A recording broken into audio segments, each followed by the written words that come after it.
And Wicks of the George W. Bush Institute, thank you so much for joining us. We appreciate it. So, you recently co-authored a study about whether schools in Texas are adequately preparing our students for the future. And in fact, it was titled "The State of Readiness: Are Texas Students Prepared for Life After High School?" The obvious question, are they? Unfortunately, not enough. Not enough young Texans are really prepared for life after high school, a life with real opportunity. We were glad to take on this project with our partners at Texas 2036, but we looked at a range of outcome data, and here's some important things to know. Right now, if you look across the state of Texas, only about 22% of all eighth graders, like a class of eighth graders across the state, will eventually go on to get some sort of degree credential beyond high school, only 22% of them. So once they graduate, that they ever go on to something else. But we know by 2036, when Texas turns 200, about 70% of all jobs in our state will require something beyond high school, some either whether it's a 2 or 4 year degree or a certificate and some further training. So that leaves a big gap. And we estimate that that's going to be about 104 billion of lost earnings right now for those eighth graders when you think about it over their adult lives. And of course, that's disproportionately borne by our students in Texas who are living in poverty, our Black and Hispanic students. So it's something we really all need to pay attention to as we think about the importance, the health of Texas, our economic health, our community health, as we look forward into the future. 22%. That's shocking to hear. It shocked me, honestly. I mean, I do this work and it shocked me to kind of look at that and think about that gap to 70%, about what real, like someone being able to support themselves and their family, a job that would give them that kind of wage is going to require something more than a high school diploma. That's different in today's world.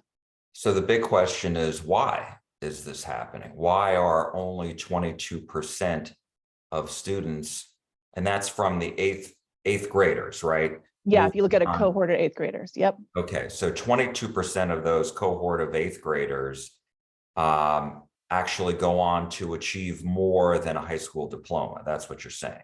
Yep. And so why is that happening? Well, we think it's because kids just are getting off track. So if you look right now, about 60% of all Texas students, only about 60% are on grade level in math. And only about 48% are on grade level in reading. So if kids start to get off track, if they're off track in third grade, fourth grade, fifth grade, they kind of become, school is not their thing. They think school is not their thing. And so we think it's really important for us to make sure that we're focused on strong instruction for schools, that kids are getting the right kind of instruction. They're being taught reading, for example, in the right way, a research-based way.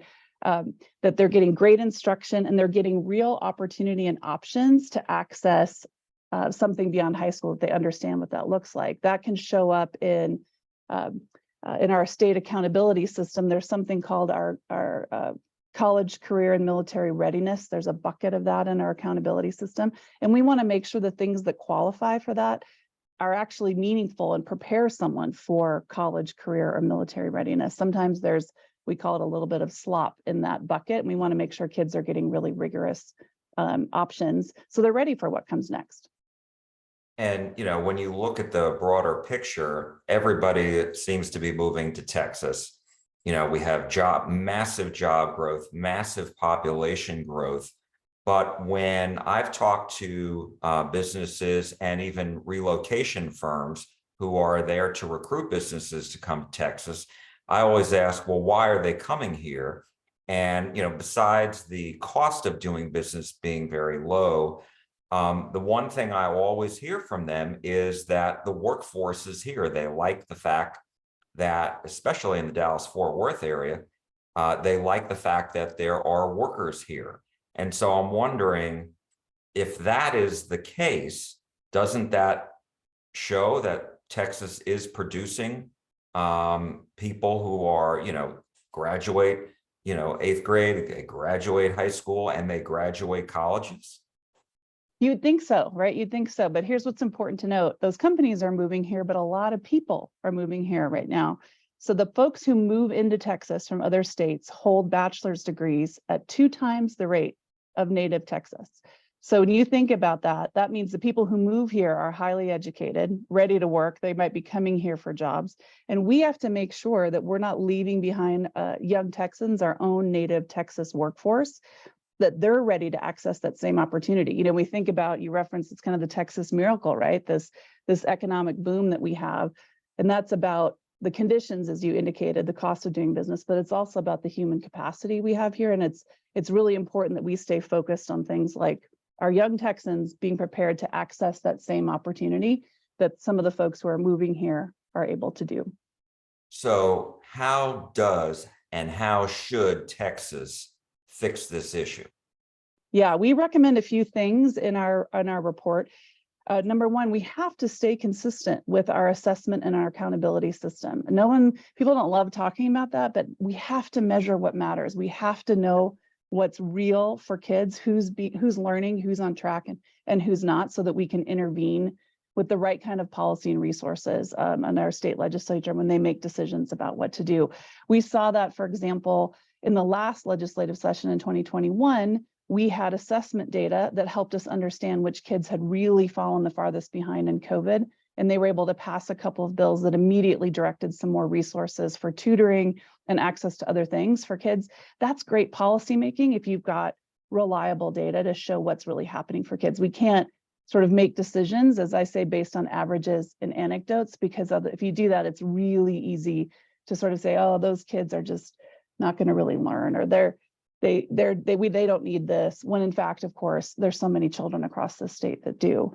We also think we need to increase the options available for kids to access something post high school, whether that's additional paths to 2 or 4 year degrees or other credential programs. I'm really excited, for example, that the legislature passed the community college finance reform. I think that's going to be really interesting and create lots of access to opportunity for Texans across our state.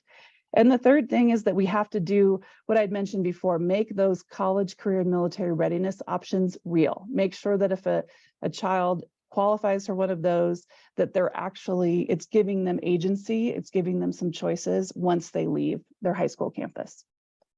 You know, there's a lot to discuss on this, and I'm glad we're talking about this. I have to say, I've covered the campaign trail, I covered the governor's race, I've covered other races out there. And one thing that became clear to me is that when candidates would bring up the STAR test, people in the audience do not like the STAR test. They have bashed it for years. Candidates have bashed it and criticized it for years. And they say the problem is that teachers are teaching to the STAR test and there's no real learning going on. And so I hear, I know that as my experience, and yet I wonder how do you take that and discuss what you're saying is real accountability measures. You're saying that the state needs some kind of test, STAR or whatever, to make sure we know how our students are doing.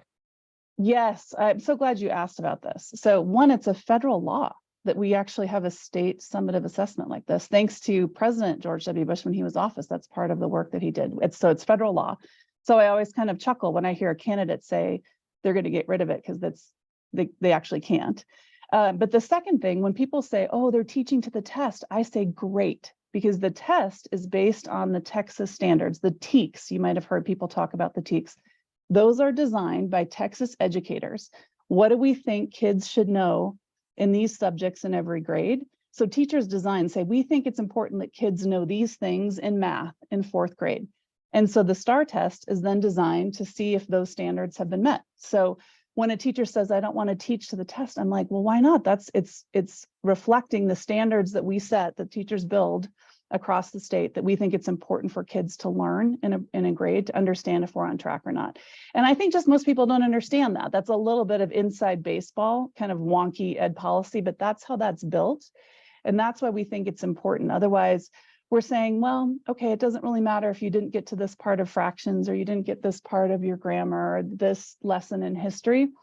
and it's okay, you can move on, when in fact we know all that knowledge really builds upon each other as a student moves through the public school system, and it's really critical, it's really important. I wanted to ask you, you mentioned community colleges, and I've done a variety of stories at Dallas College and some of the programs that they have for very high need careers. You're talking about nursing, even in the restaurant field, and even in certifications as far as the trades are concerned. And so talk to me about how important those are. And do you think the workforce programs that the state is trying to cultivate are doing their job? Yes, I think a great community college is one of the very best assets we have in this country and in Texas. They can do so many things, and they can do it fairly quickly, right? To help people access targeted education they need that gets them into a high demand job. That's really critical. Your example around nursing, for example, or in medical field, high need industries, it's really important for, and I think it's a lot of leverage if you are a corporate leader, if you are a city or a regional leader, to think about who are we trying to recruit and how do we get more of them. Community colleges are a great tool.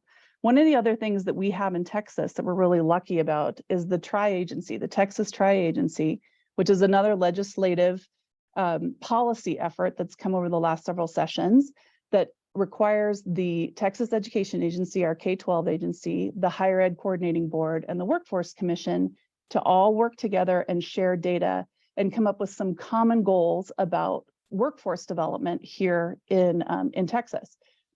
Not a lot of states have something like that, and it's allowing us to understand who's accessing what, where they're going, what does that wage data look like over time. They're on the front end of that work. That's really powerful stuff for us to make decisions about how do we sustain the Texas miracle? How do we make sure that all Texans are able to access opportunity? So that's again, it's kind of wonky, right? There's not a lot of headlines about the Texas Tri-Agency, but it's a really important policy tool that we have here in the state that I think will benefit more and more folks over time.